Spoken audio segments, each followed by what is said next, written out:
Well, well, well, look who we have here. It's Abwon, and this is Before You Watch. This week, it's my man, Jason Bourne.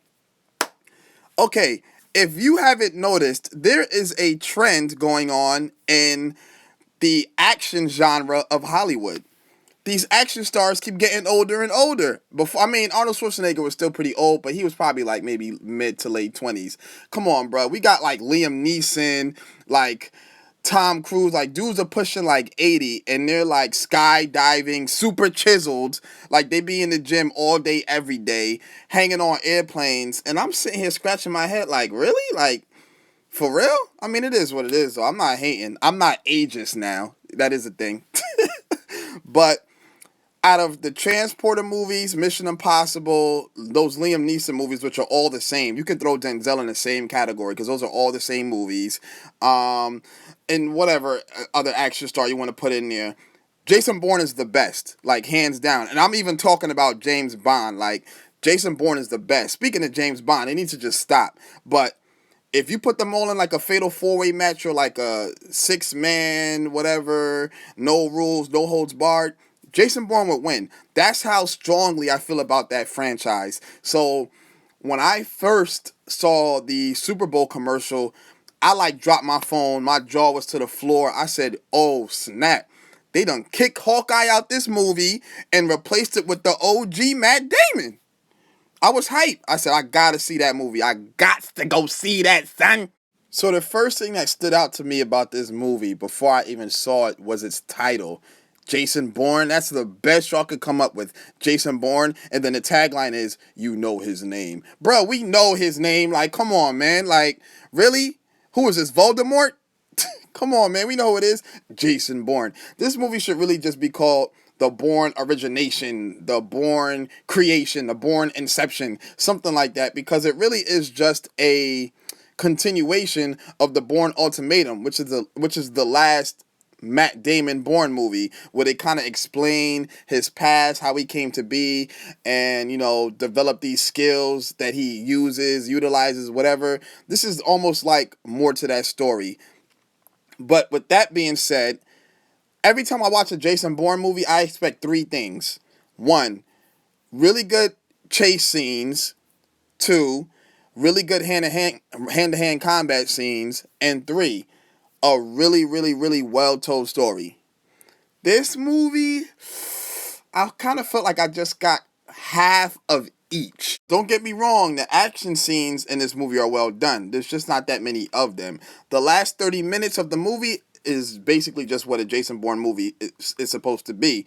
The car chase scene, excellent.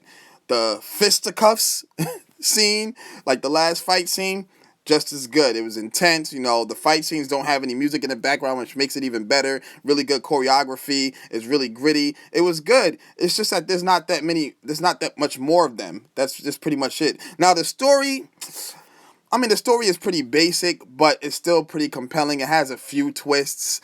It's still kind of predictable, but not really. You know what I mean? If you watch Jason Bourne movies, you pretty much know what to expect from his character and how he does things. He's resourceful and things like he's clever, stuff like that. He's always like a step ahead of the competition and things like that, whatever. So it's pretty much the same thing in this movie. It just, honestly, I felt like it dragged sometimes. I didn't know. I felt like the director and the writers just really didn't know where to go for some scenes. Like, okay, should we turn this into some type of dramatic pause, or should we just, you know, keep it suspenseful? That alone kind of ruined it for me. Not too much. Like, I didn't dislike the movie, but it just did kind of ruin it for me because I was really hyped to see it. This movie is 2 hours and change. Honestly, I felt like if they would have made it an hour and a half, it would have been a much better movie. And I'm gonna just be real with you. if this movie wasn't if it wasn't a Bourne movie, Matt Damon would have never starred in it because he has like maybe 5 lines in the entire movie. I'm exaggerating, but he really doesn't. He really doesn't talk that much. And if you watch Jason Bourne movies, you understand. Okay, his character is quiet. He's a man of few words. But I mean, this movie, he seems like a man of no words. They really could have just went to LA Fitness, grabbed Joe Schmo that goes to the gym like 11 days a week, told him, hey, take off your shirt a couple scenes and look cool while you drive around in this sporty muscle car. And that formula for a quote-unquote action blockbuster would have worked. You know, I'm not even joking. It really would have just worked. The acting is good, though. Even though Matt Damon really doesn't say much, the acting is good. Tommy Lee Jones does his thing.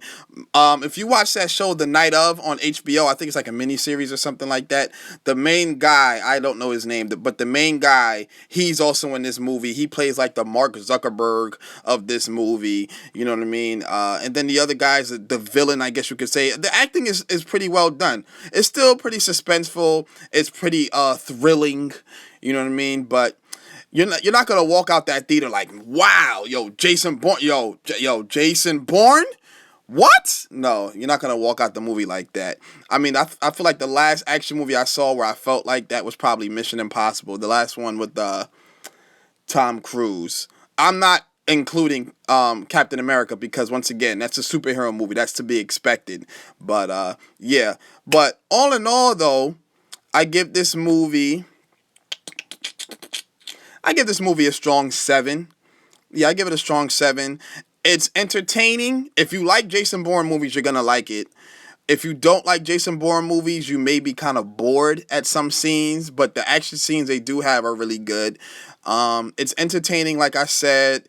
The acting is well done. The action scenes and the stunts are really good. But in terms of other action movies that are kind of like this, like the spy genre, like Man from Auntie, Mission Impossible, all of those other ones, I don't think this even stacks up. Wait, man, isn't it Man from Uncle? I don't know. I didn't even watch it. I heard it was good though, but I didn't even bother watching it, to be honest with you. But this movie it's okay. It's better than a Jeremy Renner one, Hawkeye, but I feel like if they would have given that one a chance, it would have probably lived up to the hype. Whereas this one doesn't live up to its its predecessors at all. Like at all. This is by far the worst Matt Damon Jason Bourne movie. But I still give it a strong 7. So after all that, thank you for listening via podcast. Thank you for watching. Hit me up on Twitter at Abwon. Hashtag before you watch, like, subscribe, comment, share, all that good stuff. All of you guys that are, subscribing based off of my sister's word, I thank y'all. Don't forget to support her channel when that comes out, and I'm gonna interview her and all of that good stuff. The summer's winding down, man. Pretty soon we're only going to be getting maybe 1 or 2 good movies a month, if that. So I'm still going to be doing Before You Watch, but after Suicide Squad, you guys aren't going to be getting a lot of movie reviews. However, my next series is going to debut, so I'm a little excited for that. Actually, no, I'm a lot excited for that. So y'all be good. Holla at me. If you're on PlayStation 4, hit me up. It's Abwon. We can play some Overwatch together, and I'm out of here.